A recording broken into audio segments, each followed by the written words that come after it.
कुमार गणेश जी, ढींगरा जी, आगना जी, पंडित प्रभात मिश्रा जी। तो मुझे लगता है कि कुछ रोचक तथ्यों से मुझे शुरू करना चाहिए। बड़े पेड़ के नीचे छोटा पेड़ उदय नहीं होता था। दुनिया का सबसे बड़ा जंगल है अमेज़न जंगल। ये दक्षिणी अफ्रीका में है, अमेरिका में है। मैं बताऊंगा कि अफ्रीका के साथ इसका कैसे संबंध है। एक पेड़ के नीचे जब छोटा पेड़ नहीं हो पाता, लेकिन यहां विरोधाभास यहां होता है, बगल में ही होता है, और वो भी गगनचुंबी वृक्ष की लंबाई होती है, क्योंकि उन सबको सूरज भगवान का प्रकाश चाहिए होता है। होता क्या है कि जब वृक्ष होता है तो धरती में से बहुत ज्यादा एनर्जी सोख लेता है, फास्फोरस ले लेता है। अब नए वृक्ष के लिए तो फास्फोरस चाहिए, मिनरल्स चाहिए। ये अमेज़न का जो जंगल है, वहां जो वृक्ष है, एक से बढ़कर एक लंबे वृक्ष,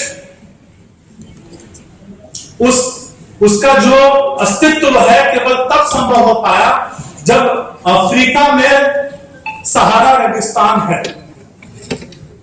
अफ्रीका के सहारा रेगिस्तान से फास्फोरस हवा के माध्यम से उड़ता हुआ अमेज़न के जंगल में जाता है और वर्षा के माध्यम से वहां नीचे गिरता है और पोषण मिल जाता है जंगल में। यह जंगल 55 लाख किलोमीटर वर्ग में फैला हुआ है। 8 देशों में इसकी सीमाएं हैं। अगर मैं इसके बीच में किसी इंसान को छोड़ दूं, रेगिस्तान की वजह से, सहारा रेगिस्तान की वजह से, तो यहां क्या है कि मेरी छोड़ी हुई सांस आप ले रहे हैं, आपकी छोड़ी हुई सांस मैं ले रहा हूं। ये जो अमेज़न का जंगल है, उसका तकरीबन 40% ऑक्सीजन सप्लाई करता है पूरे विश्व में। इसलिए इसको विश्व का फेफड़ा कहा जाता है। उसकी छोड़ी हुई सांस यहां भारतवर्ष तक आ रही है, यानी ऑक्सीजन यहां तक आ रही है। अगर वो कुछ विलुप्त होना शुरू हो तो हम भी विलुप्त होना शुरू हो जाएंगे। जैसे गौरैया चिड़िया एक स्पीसी खत्म होनी शुरू हो गई है दिल्ली में, तो कुछ ना कुछ हमारे अंदर भी खत्म हो रहा है। हर चीज की एक उपयोगिता, और हम एक दूसरे से परस्पर संबंध रखते हैं। दुनिया में जो भी चीज है बिना कारण के नहीं है। बहुत सारे ऐसे जानवर हैं जो हमें लगते हैं कि ये तो बड़े हिंसक हैं और इनकी भाषा बड़ी कर्कश है, जैसे कौवा है, सांप है। सांप को कहा जाता है बहुत अच्छा कीटनाशक। चूहा है, मोर है, नेवला है, हर एक की उपयोगिता है।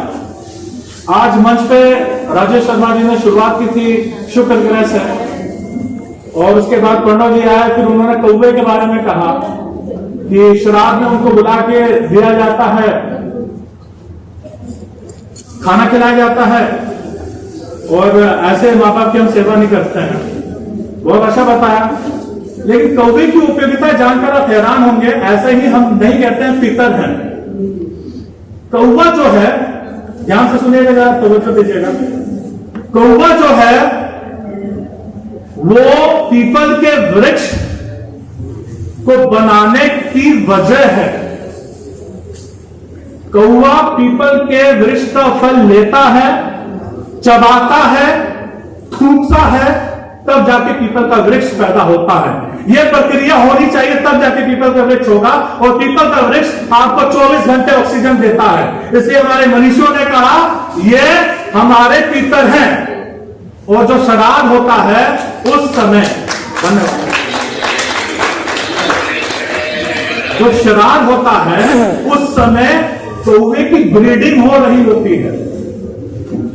उसको प्रोटीन चाहिए होता है, जो हम इस विधि को बना करके, रस्म बना करके श्राद्ध की हम उनको खिलाते हैं, क्योंकि एक तरह से वो हमारे पितर हैं।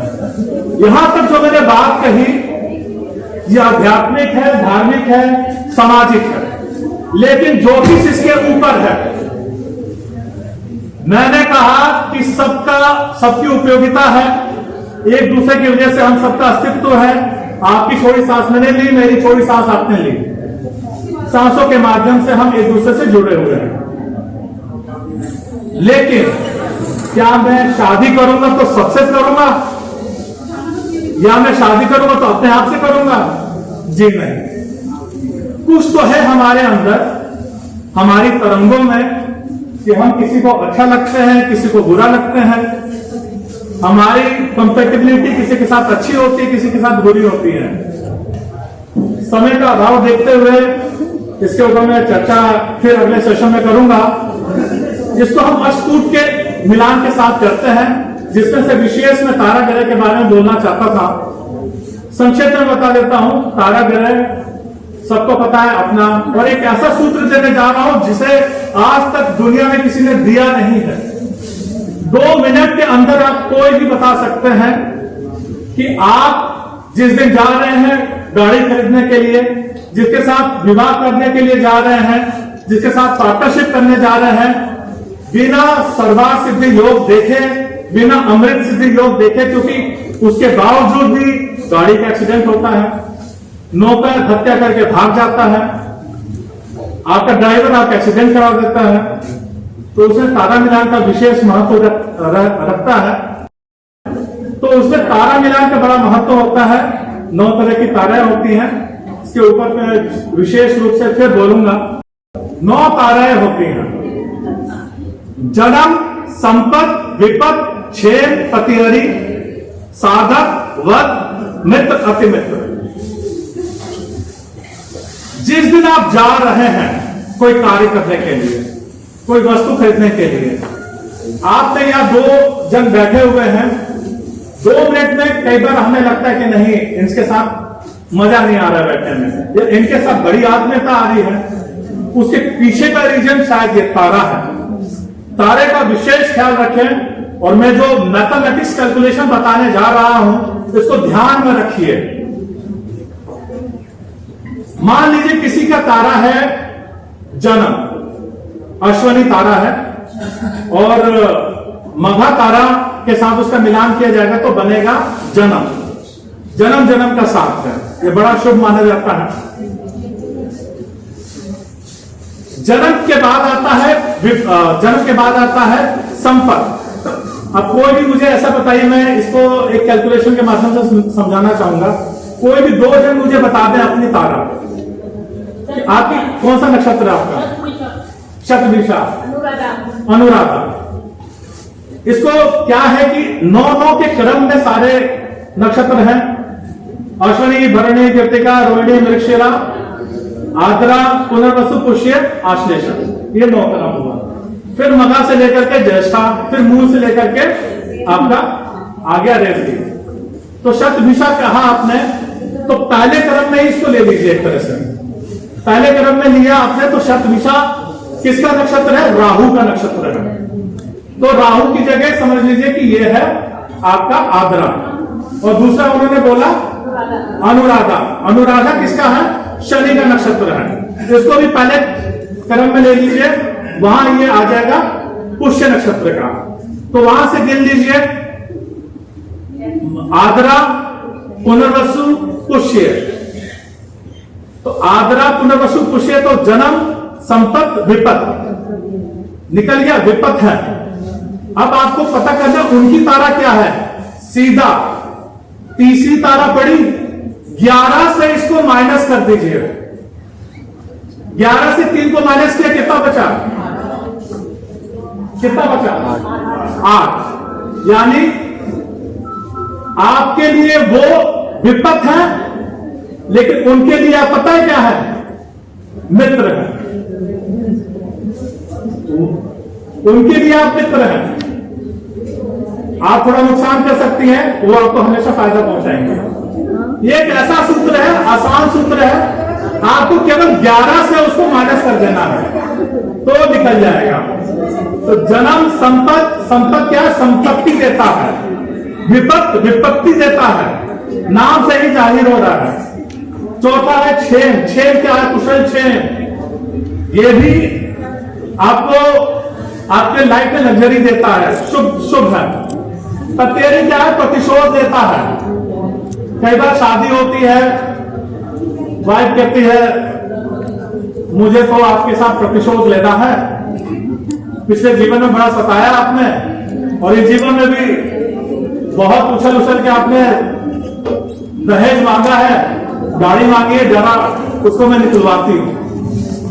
तो शुरू से ही आपके ऊपर बहुत तरह से ताने कसेगी, लड़ाइयां लड़ेगी, मानसिक क्रूरता करेगी। ये लड़की भी कर सकती है, लड़का भी कर सकता है।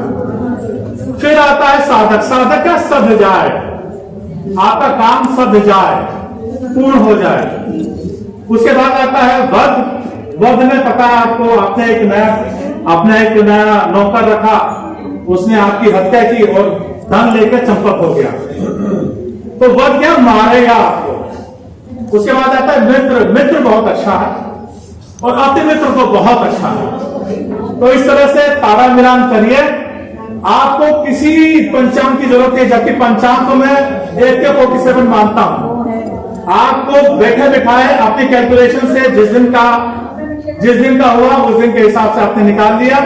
किसी को बोलना है इस दिन आपको गाड़ी खरीदिए, तारा मिलान करिए और बहुत एक्यूरेट होता है और जबरदस्त इसका रिजल्ट आता है। जीवन को आसान करने के लिए ज्योतिष बना है, उसमें तारा मिलान बहुत उपयोगी है। धन्यवाद, नमस्कार।